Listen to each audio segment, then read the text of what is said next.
When I first started using a lantern for corporate B-roll, it quickly became my favorite lighting setup. I loved the soft, natural light it created. The challenge was finding a travel-friendly setup. Most lanterns took way too much space into my kit, and I also needed to find a light fixture that was lightweight, versatile, and easy to hang overhead using the travel stand I already carry. So when I came across the Godox ML40R and its incredibly compact lantern, I wanted to see if it could finally be the travel-friendly solution that I've been looking for. Let's dive right in. When I came across the Godox ML40R, I noticed that they had a whole suite of modifiers that you could attach to the light, and including this tiny little lantern that really grabbed my attention because it was so small compared to what I was using. I needed to find out if this could be a good solution for what I'm trying to do. A few months ago, I started experimenting by using a lantern to shoot corporate B-roll, especially when I have multiple people interacting with each other, sitting around a table, for example. The lantern is able to provide lights to everybody around the table, but also lights to the table itself. And it solved a lot of problems because prior to using a lantern, I would have to use my softbox. And when I moved around the table to shoot single shots, then the light was so directional that it would look inconsistent, or just like you would end up with somebody with the light behind them, for example. Eventually, as you go around the table, one person would have the light behind them. And so the solution was to then move the light with the camera when you're doing single individual shots so that everybody has the same size key side and the right intensity.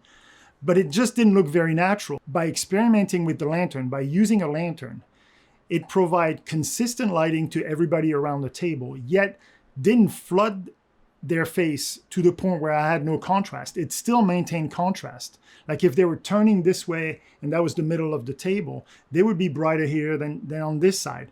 And so it still provided contrast on everybody. And I could move around the table with my camera and do wide shot or individual shots without having to change the lights. And so that was a big improvement, and I really liked it. The challenge was I looked for lanterns on the market that I could travel with.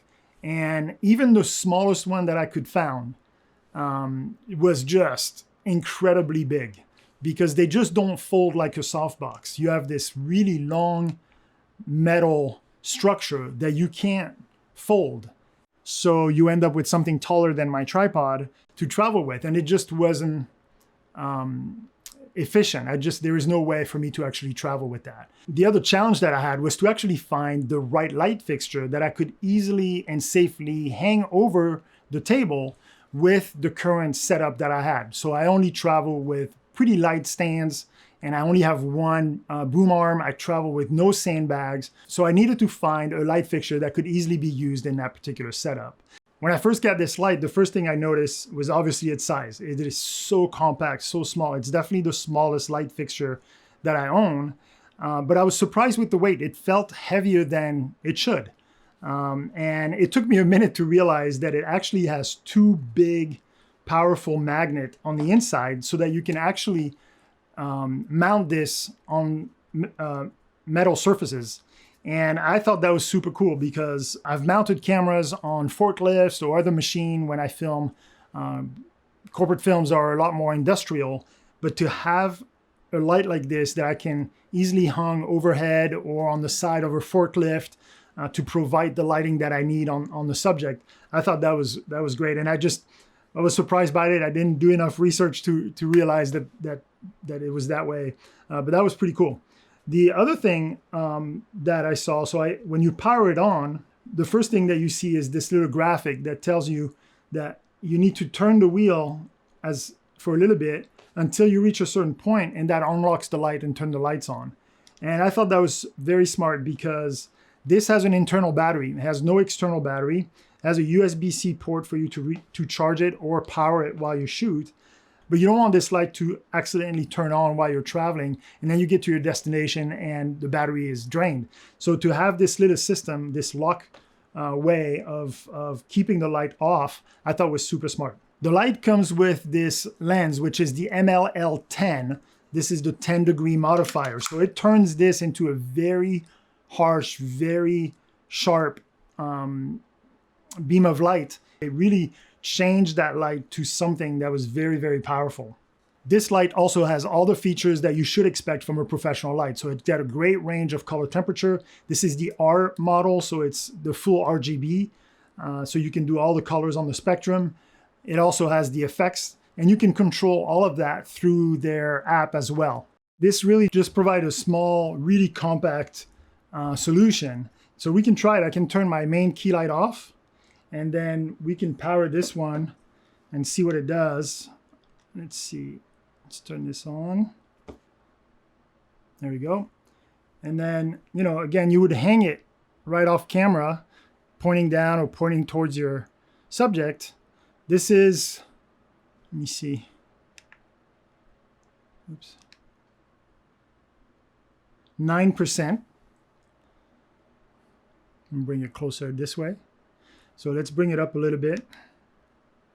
Let's put 20%. So now we're adding one stop. And it just creates some really nice soft light on my skin. I use softbox a lot for a lot of things, but the lantern is such a good tool to put lights on the bottom. You know, when I film somebody in a cubicle, for example, I can put it kind of like next to their computer screen, and it will look natural coming from the computer screen, and it will also light up their workspace.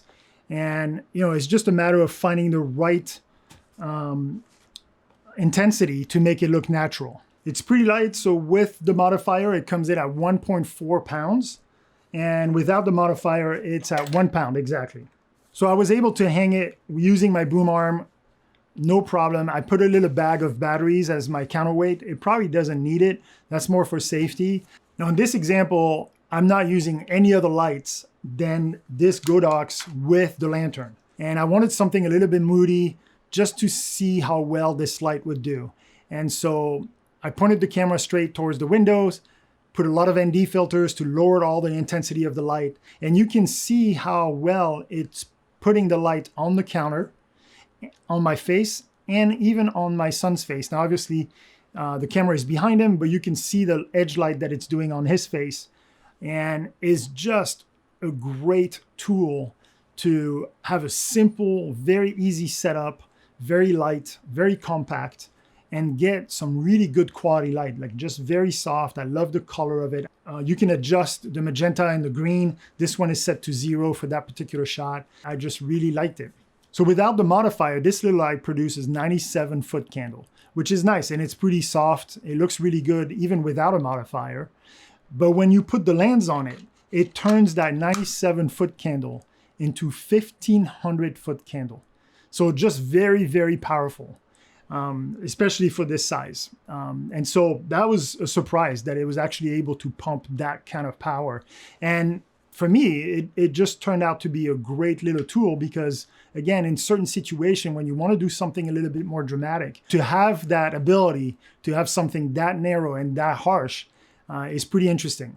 Turns out Godox also makes a Bowens mount adapter. And so this is the MLGB.